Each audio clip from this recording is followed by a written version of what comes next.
A Caesar's dawn birth and upbringing in a turbulent Rome. Rome, 100 BC.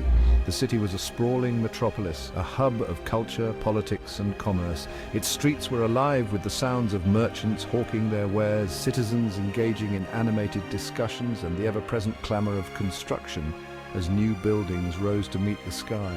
A city of grandeur and grime, of power struggles and simmering unrest. The grandeur of Rome was evident in its majestic temples, grand forums, and the imposing Colosseum. Yet beneath this veneer of splendor lay a city grappling with deep-seated issues. The streets, though bustling, were often dirty and crowded, reflecting the stark contrast between the city's wealth and its underlying struggles. It was into this world that Gaius Julius Caesar was born. His birth was not marked by any extraordinary omens or celestial events, but it would later be seen as the dawn of a new era for Rome. The modest house where he was born stood in stark contrast to the grand palaces of the city's elite, yet it was filled with the warmth and love of a close-knit family. His family, the Julii, were patricians claiming descent from Iulus, the son of the legendary Aeneas. This noble lineage was a source of pride for the family, a reminder of their ancient heritage and the illustrious figures who had come before them. Family gatherings were occasions to recount tales of their ancestors' valor and wisdom, instilling in young Caesar a sense of duty and destiny. Yet they were not among the wealthiest or most influential of their class. The Julii lived a life of relative modesty, their home furnished with simple yet elegant decor. They wore the traditional attire of Roman citizens, a testament to their adherence to the old ways and their respect for tradition. Their fortunes, like those of many in Rome, had seen better days. The economic landscape of Rome was fraught with challenges, and many patrician families found themselves struggling to maintain their estates. The market scenes, with vendors trying to eke out a living, were a daily reminder of the city's economic woes. Caesar's childhood coincided with a period of significant political and social upheaval in Rome. The streets where he played were often the stage for political demonstrations and social unrest. Children, though innocent, were not shielded from the realities of the world around them. They grew up quickly, learning to navigate the complexities of Roman society. The Republic, once a beacon of stability, was beset by internal divisions, economic woes, and the ambitions of powerful men. The Senate, the heart of Roman politics, was a battleground for competing interests. Debates were fierce and alliances were constantly shifting. The air was thick with tension as senators vied for power and influence. The social war, a bloody conflict between Rome and its Italian allies, had just ended, leaving scars on the Roman psyche. The war had been brutal, with heavy casualties on both sides. The returning soldiers, weary and battle-hardened, were a somber reminder of the cost of conflict. The city mourned its dead, and the wounds of war were slow to heal. Amidst this backdrop of uncertainty, young Caesar grew up. He was a keen observer, taking in the sights and sounds of the city. The crowded streets, the bustling markets, and the grand political events all left a lasting impression on him. He learned to read the mood of the people, to understand their hopes and fears. His family's political connections provided him with a glimpse into the corridors of power, while the turbulent times instilled in him a keen awareness of the shifting sands of Roman politics. He often accompanied his father to political meetings where he listened intently to the discussions and debates. These experiences shaped his understanding of power and governance. Little did anyone know that this boy, born into a declining patrician family, would one day rise to become the most powerful man in Rome. His journey would be fraught with challenges, but his determination and ambition would see him through. The seeds of greatness were sown in his early years, nurtured by the rich tapestry of experiences that Rome had to offer. The forging of a leader education, military training, and early political maneuvers. Caesar received a traditional Roman education focusing on rhetoric, literature, and oratory. From a young age, he was immersed in the rich cultural and intellectual heritage of Rome. His education was rigorous, designed to mold him into a well-rounded individual capable of contributing to society. He excelled in his studies, displaying a sharp intellect and a natural talent for persuasion. His teachers noted his ability to grasp complex concepts quickly and articulate his thoughts with clarity and conviction.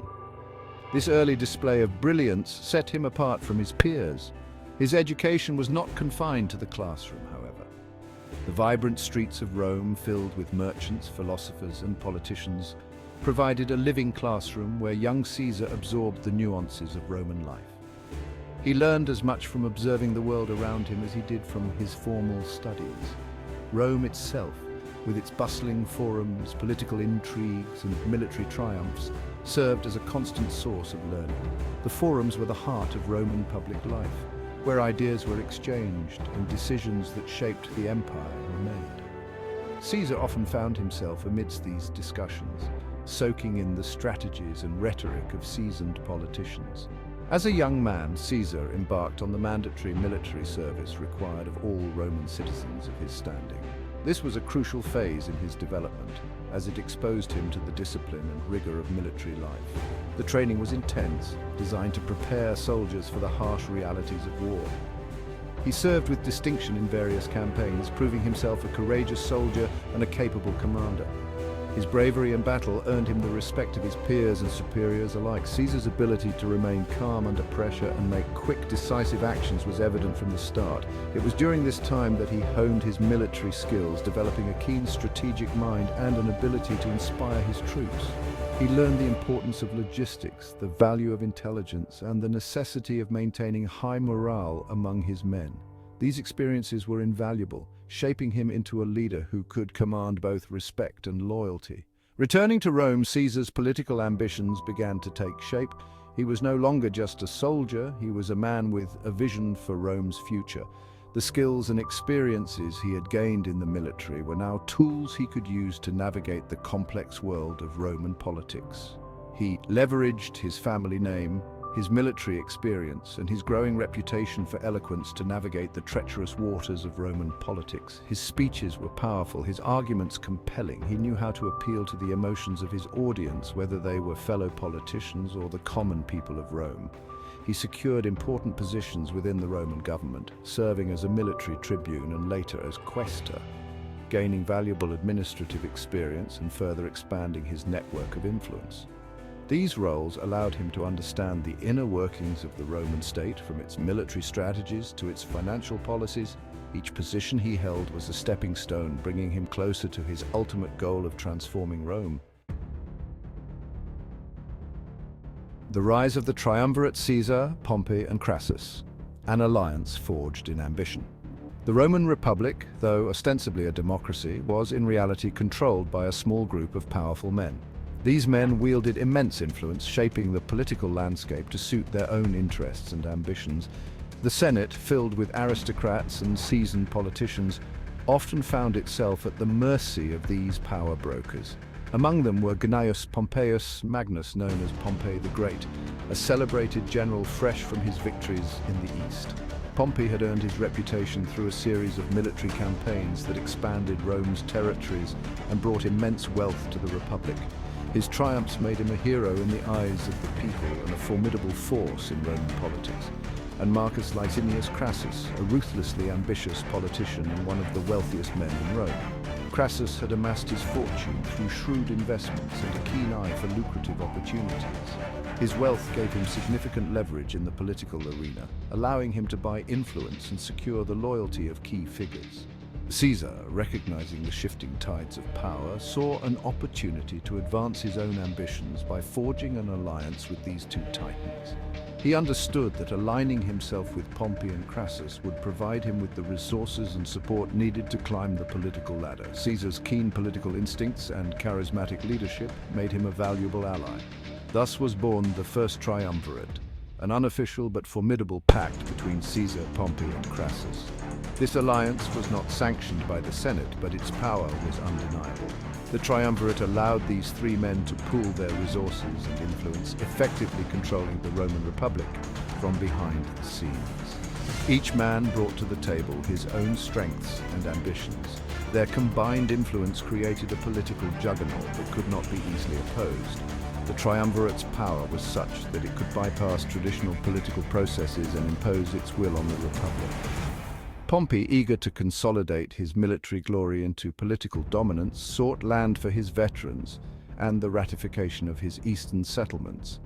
His soldiers, loyal to him for their victories and the spoils of war, were a crucial part of his power base. By securing land for them, Pompey ensured their continued support and loyalty. Crassus, driven by a thirst for power and wealth, craved lucrative contracts and opportunities to further enrich himself. His financial acumen and vast resources made him a key player in the triumvirate. Crassus's ambitions were not limited to wealth. He sought recognition and influence that matched his financial stature. Caesar, the youngest and perhaps most ambitious of the three, saw in this alliance a path to the highest offices in the land. His ultimate goal was to become the most powerful man in Rome, and the triumvirate was a stepping stone towards that end. Caesar's charm, intelligence, and military prowess made him a rising star in Roman politics. The formation of the triumvirate had a profound impact on the Roman Republic. It shifted the balance of power, sidelining traditional political institutions and concentrating authority in the hands of three men. The populace, while initially supportive of the changes brought by the triumvirate, would soon find themselves caught in the crossfire of their ambitions. The Senate, once the heart of Roman political life, found itself increasingly marginalized. Senators who opposed the triumvirate's decisions faced intimidation and political retribution. The traditional checks and balances of the Republic were eroded, giving way to a new era of autocratic rule. The triumvirate's control was not just political but also military. With Pompey's legions, Crassus's wealth, and Caesar's strategic brilliance, they commanded a formidable force. This military might ensure that their decisions were enforced and their enemies subdued. Despite their differing ambitions, the triumvirate's members understood the importance of unity. Their alliance was a delicate balance of power, with each man aware that their combined strength was greater than the sum of their individual parts. This understanding kept the triumvirate intact, at least for a time. The rule of the triumvirate brought both stability and tension to Rome. While their control ensured a degree of order, it also sowed the seeds of future conflict. The ambitions of Caesar, Pompey, and Crassus would eventually lead to a power struggle that would reshape the Roman Republic forever. The alliance of Caesar, Pompey, and Crassus was a turning point in Roman history. It demonstrated the power of ambition and the lengths to which men would go to achieve their goals. The triumvirate's legacy is a testament to the complex interplay of power, politics, and ambition in the ancient world. The end of the triumvirate would mark the beginning of a new chapter in Roman history, one characterized by civil war and the eventual rise of the Roman Empire, but that is a story for another time.